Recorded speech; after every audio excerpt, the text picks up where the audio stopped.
hello, everyone. Thank you for tuning in. I am JayLee. This is JLeesCorner. And, girl, did I say it right? This is JLeesCorner. Girl, I gotta get my mind together. But this is review for Tiny and T.I. or T.I. and Tiny Friends and Family Hustle Season 3, Episode 1. Okay? Y'all have seen my reviews up, so y'all know I'm recording on my phone until my internet is set up. So things look a little bit different. Yes, I'm in my new place and everything. Comcast supposed to be coming out here. Well, today, because it's currently 2:40 in the morning, so Comcast is supposed to be here Tuesday to fix it. Let's hope that works, because there are many shows I can't even watch. Anyway, if you have not done so already, please take a moment to subscribe to my channel and become a whole JayBird, dun dun dun dun dun, and all that goodness and stuff. Send to yourself, and it's quiet. Honey, my neighbors upstairs ain't playing no crazy loud music. Okay? It's not as bad as I was complaining about on Monday. Well, Sunday, because whatever, but it's quiet. I feel like I'm too loud, but I ain't gonna shut up. Okay, do not forget to also like, comment, and share this video. You can also follow me on IG and or Twitter at J_Lees_Corner. Okay, and if you cannot see that name on in the screen somewhere right here, it is in the description box below this video. Always check the description box. Okay, so I'm gonna kind of go family by family. I like this show. I think it's a great segue away from the whole just the T.I. and Tiny part to add LaToya, Luckett, and then Toya, and also Monica. I do feel like it's missing something. I'm not sure what, but I not that it's a bad thing, but I feel like if they add one more person, it may round out the cast and make some of the unbearable moments bearable. Okay, my hair is crazy, but again, I told y'all it's 2:40 in the morning. I can't wait to twist this hair back up and then be done for the night. And I'll have Love and Hip Hop Atlanta hopefully done tomorrow, and 90 Day Fiance done tomorrow, because I gotta find the recordings. So we see what the hair is from. Okay, T.I. and Tiny, Tiny say she feels like they are empty nesters because they just have the 3 kids in the house. Well, kind of, sort of, just 2. There's Aries, who's like 3 or whatever years old, and then Major, he looks to be like 9 or 10 by now. I'm not sure. Now King, who's a teenager, I guess he be traveling doing his music and whatever. But Damani's out the house. Messiah's out the house. Of course, we know Zanique's out the house. Deja's gone or whatever. But I feel like Deja kind of lived with her mama and more than anything else. So but I'm like, y'all not empty nesters because you still have 3 kids in the house. Does Tiny know what empty nesters mean? Maybe not, because I'm like, you can't be empty nesting if it's still birds in the nest, and you got a 3-year-old. You got at least 15 more years to not be an empty nester, okay? Anyway, so she feels like Major. Major, who was really, really close with T.I.'s sister Precious. Major was also close with King, but King be gone a lot now. So, we see he's like less aggravated by the cameras. Like, he was talking on screen and everything, being a little smart stuff. T.I. like, you should get your hair cut, son, to make your hair look nice. Like, why should I care how anybody feels about my hair? Like, it's just hair. It's only on my head so that I don't freeze to death. I said, oh, good to know. Okay. Also, King is starting to drive. Deja, Zanique, and Messiah all live in their own places, paying their own rent. And I feel like, are they gonna stop mentioning Damani? Like, are we supposed to feel like Damani don't exist anymore? They don't bring that boy up. Now, Damani is the other son, okay? But he is like really into his music, so maybe he just does not want to be associated with the show at all anymore. He wants to be taken seriously as a rapper. But I'm like, when you mention all your kids and the ones out the house, so I mean, does he still live there? Because I'm like, where's Damani? I don't know if it ain't about Damani or whatever, but I heard some of his music. He's a good little rapper, so kudos to him. Now, Aries, who's 3, says she wants to be a firefighter when she grows up, but she's not going to use no hose. And I said, well, how you going to put the fire out? They need to make her be smarter than that. Okay, don't be smarter, not harder. If you want to fight fires, use water from a water hose. It really works really well.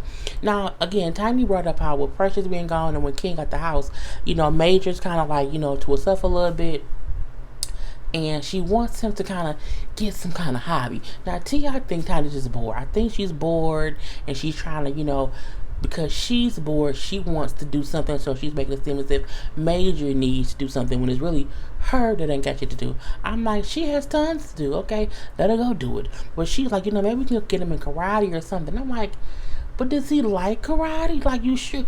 It's weird. Because when I was younger, my mama wanted me to do, maybe they play piano, but I ain't want to do it. I wish I would have stuck with it. Okay, but that don't mean your son wants to play karate. So they put him in karate class. It's not his thing. He doesn't like it too much. It's not his thing. And he say, no, thank you.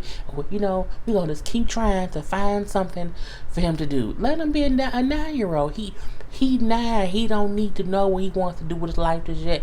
Let that boy be a kid. You got the 3-year-old running a fingernail polish line. Sometimes your kids don't always all have to be in like that. Like, sometimes let them chill out. Okay, Tiny, sit your ass down somewhere. Now, Monica, is finally being able to say, that she's going through divorce and everything, and how she's having to get used to her new normal. And I'm like, oh, that's really cute. Now, she was on a little radio show, and she brings up how, everyone kept thinking because she was being quiet about the divorce, and she wasn't really talking about what happened, how it happened, and all that, and all those things, that people took it upon themselves to write their own narrative. Oh, he must have been cheating. Oh, it was about some money. Oh, it was this. Oh, it was that. And she's like, sometimes people need to just mind their business, okay? Because their narratives is not factual in my actual life. Girl, let them know. Now, she brings up how her and Shannon still live together. Yeah, they still live together, whatever. And she said because it's for the kids. It's for the kids. I said, okay. But I get what she means. Like, it's a big change for the kids. They've been living together, or they've been married for 9 years. So for her to out the blue move out the house, or him, it would have been, crazy for the kids. So they was able to co-parent and live up under the same roof, while she is looking for somewhere else to move with her and the children. I mean, it's good that they can co-parent. It's good that they can coexist under one roof. It's not like they live in a 2-bedroom house. It's like it's a fucking mansion. So I feel like it's enough space where they don't have to be up under each other. I think that's what sometimes people don't get. Like, I've always said, if I was to ever have enough money to do whatever, I want to buy a huge house like the one on Beauty and the Beast. And every family member will have a different wing. East wing, west wing, north wing, south wing, or whatever. So everyone has their own space. I feel like that's how the mansion was in Beauty and the Beast, because it was a side that she wasn't supposed to go to, and a side where all the furniture talked to her. That can be thing. So if Monica's house is a mansion and it's these, it's a nice size, okay, he ain't got to be up under her. And so it's fine. You know what I'm saying? Now, Chelsea, we was married for 9 years or whatever, but at times you have to do what you have to do. Nobody really knows what happened. I think it's a thing to where it's kind of ran its course. Neither her nor him has ever gave like a reason as to why they were getting divorced or anything. So I mean, girl, maybe it was just they was just tired of each other. So we do see that Monica go to the studio because she's working her album, which I think is called Chapter 38. But she's been talking about this album since last season. So I mean, is it really getting done? I'm not sure. But she's meeting up with Jermaine Dupri and B. Cox. Brian Michael Cox. Is it Brian Michael Cox? I think it is. Who are both great producers. And JD brings up how I was kind of surprised, and just shocked at the whole divorce thing. I was wondering what was going on, but I just didn't contact you. You know what I'm saying? Because you usually would be, hitting me up about things I was going through. She's like, well, you should have called me. And let's not act like that you was out here in these streets ever having me talk to you because you was trying to be like one-on-one with somebody. He was like, they've been a slut. Okay, a slut with it or whatever. Now she brings up how she wants her next album to be about love and having history with a person or whatever. And even if y'all not together, y'all are still connected in some kind of way. And she brought up how, because my wedding was still the, the best day of my life. I had so much fun, being surrounded by love and people or whatever. And I want to recreate that feeling with this next album. And I'm like, Okay, I mean, look, I'm a Monica fan, but sometimes I feel like Monica be so in her head about some kind of theme of her albums or whatever. That could be what messes her up. Do the music first and then figure out where the music takes you. But we love her nonetheless because she has an amazing voice. And that was really it for them or whatever. She just lived with her, eventually will be single life. Now, Latoya, okay, and Tommy, they had a baby and the little girl is, getting a little bit older, whatever. So Latoya brings up how they just it's about time for them to get a nanny. And he's like, well, okay, we got to figure it out or whatever. She then said, well, I talked to my mom, and my mom was open to be the nanny. And he kind of got upset, not like upset, but like, well, I'm the man of the house. You should have talked to me before, having any kind of conversation with your mom.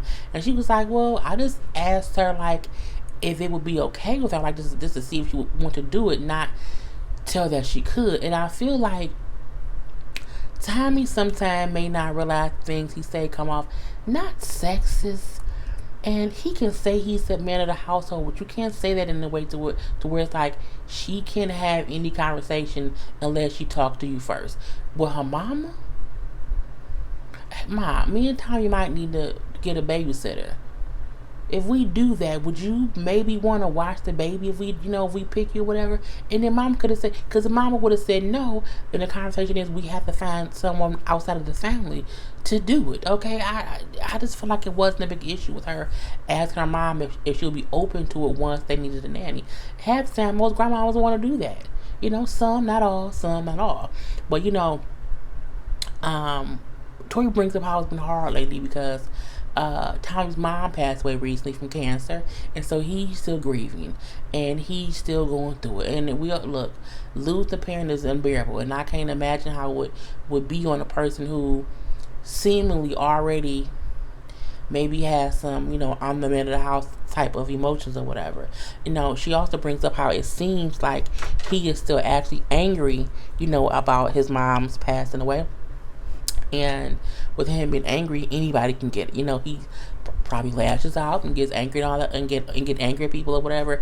And she feel like he's taking his anger out on their marriage, and at times or whatever. So he like, well, it's a lot going on. You know what I'm saying? And I don't mean it or whatnot. But it is what it is. And she feel like what I'm saying, it's getting to be too much for her. His anger, his outbursts, and him snapping and starting to, this affect her. And she's like, I want to allow him time to grieve, but I still want him to respect me as his wife, and just not kind of be so angry at me, to where I'm walking around on eggshells. I'm saying I don't want to have that kind of and you can tell they're not at odds. They're not mad at each other, but you can feel that there's a bit of tension in the air, and like she's trying to like tiptoe, around things to not set off no landmines with Tommy. Okay, now, she also tells him that she's talking to Toya. Yeah, Toya came over to visit Latoya, okay? Because Toya, who lost both her brothers or whatever, Latoya felt like, she would know about grieving and can maybe give me some advice on how to deal with my husband. Now, she brings up, I want to be there for my husband. I really do, but I also don't, it's hard on me with him because he wants to kind of grieve himself. He's very much so to himself. So even when he's having these moments, I'm like, okay, do I just give him space? What do I do? It's just a lot. And Toy was like, everybody grieve differently. You know what I'm saying? And I get he's gonna be upset at times. But people, because no one grieves the same. She brings up when she was grieving how Red, her man, let her, vent and get her whatever she was feeling. He was there to help her, whether she was angry, happy, sad, crying, and all that stuff. But sometimes you have to allow him to just sit back and let him express it or whatever to get out of the system. And I was like, well, that's kind of true, but I do feel like there's a difference between letting somebody get out that grief versus somebody being angry and abusing you verbally or even emotionally or even mentally because they're not grieving the proper way. You know what I'm saying? So we shall see. Now, but again, Latoya brings up like it's like walking on eggshells. Because I just never, I try to not say anything to upset him.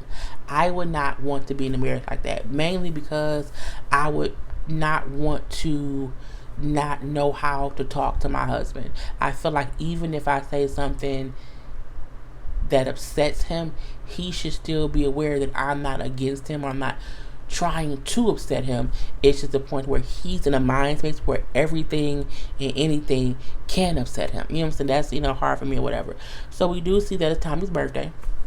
His first birthday without his mom. So his stepdad came over, his siblings came over, and it was, sitting around laughing and joking and everything. And then Latoya gave him a gift for his birthday. Like, what's this? So he shakes up or whatever, and he opens it, and it's a pendant. It's a pendant you, of course, put on a necklace or a chain, and it's a photo of him and his mom, from before, and it's like engraved and like it was really, really nice. And the way that he opened it and saw it, and when he didn't breathe, I was like, see, that's what I mean by you have to breathe through your grief. I was like, that man ain't breathing. Because he was trying to process an emotion that he didn't want to come out. Whether it was tears, it could have been whatever it was. The man stopped breathing. I'm like, y'all don't realize that man ain't breathing? Tell him to breathe, please. Somebody say, you know what I'm saying?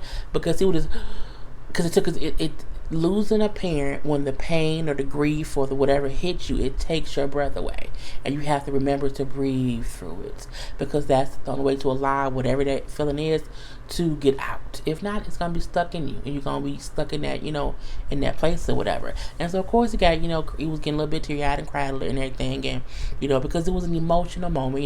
His siblings and his family came and embraced him, and then Toya pulled him to the side, like, are you okay? I didn't mean to make it to be an emotional moment and everything, you know what I'm saying? I know how it's hard for you, like, yeah, it's just my first birthday without her, so that's just, I can't imagine, I can't believe I'm here without her. Again, the first are the worst, because the first birthday, the first Easter, the first whatever, Thanksgiving, the first Christmas, you remember it's your first time with them not being there. So he's going to have many firsts with his mom not being there. So that's why I'm like, you have to process each emotion as it comes. Because if you hold it in, it makes you grieve longer. It makes the grief harder. And it makes you, it takes longer to get to a place to where you are okay with this new normal. And even though you're not okay, you're still able to like keep trucking. You know what I'm saying? So but you have to just experience it. Latoya brings up to him that she wants, I think maybe you should, try some grief counseling. And he said, well, I think, I need more time for that. I don't know exactly when his mom passed away, but I know they were saying how it wasn't that long ago when Toya and Latoya were talking. So I do feel like a person don't need grief counseling if it's been like less than a year. You know what I'm saying? And if it's been over a year and you're still in that depressed, sad, can't express your emotion state, then yes, you probably need some grief counseling. But I do think, if it's been like the first 4, 5, 6, if it's been less than a year, you gonna grieve. You know what I'm saying? I think he need more than grief counseling, just counseling in general. And that could be about just him being able to handle his emotions. But we shall see. But I don't think a person who, if the mom passed away 3 months ago, he should go to group counseling because he's not had, you know what I'm saying? People handle it differently. And maybe not even group counseling. It's like, I see how later on in the season, they going to get some counseling together, but everybody grieve differently. We're going to leave everybody grieve differently. Okay, we then see later on, Latoya and Tommy, trying to get frisky with each other and everything. And she mentioned that her period's late. And he happy because I want a son I can play football with, and he's happy about it or whatever. And she like, oh my God, I don't know about this, because again, his mom has passed away. He's a little bit angry, and they're just like, a little bit shaky or whatever. But she like, my period, he like, oh, okay. And they had some pregnancy. I'm like, do married people just keep extra pregnancy tests all around? I guess so. I guess if you try it, it's a thing to do. So, again, she's like, I don't think it's the perfect time. And he's like, I want a boy. Now, we don't see the results of the pregnancy test, but I think we know she's pregnant now. Okay, she just announced her pregnancy. They also had a gender reveal already on Instagram. All the stuff is on social media, so it is what it is. She's pregnant with a boy. We know all these things, so it is what it is. And lastly, Toya. Toya, who is dating the dude Red. They found a home together. So they're moving in together. Before she had moved into his place, you know what I'm saying? But this is their place that they gotten a whole new home together. Now they're not engaged as of yet on the show. We know that they're engaged now, but they had not been engaged when they got the house together. But I'm pretty sure he was planning to propose, because he's always told her that he wanted to propose. Now, I like Red and her together, but I feel like we haven't gotten enough of him on screen to get a feel of, like what his vibe is. We kind of know how Tommy's the kind of jokester, silly, but also sometimes, saying too much. We know T.I.'s very intellectual or whatever, and also a prisoner or whatever. You know what I'm saying? It's like I need to read for Red a little bit, but I do like Red and Toya together. So, we see baby Rain is adorable. She's a cutie, wooty little baby girl. Okay, now Toya brings up how, now she is open to marriage. Before, when her and Red was first started dating, she was like, I don't want to get married anymore because I've been divorced, two times before. And so she wasn't really open to being married again. But she said now, because her and Red are doing so well, and he's just a different kind of love, she really wants to get married, and she just hopes she can show him that she's open to marriage now, and that he doesn't think, oh, we can just date forever, because she doesn't want to get married. Let him know. Let's say, hey, you know what? If you want to propose, I'm open to that. So we also see Reginae is around or whatever.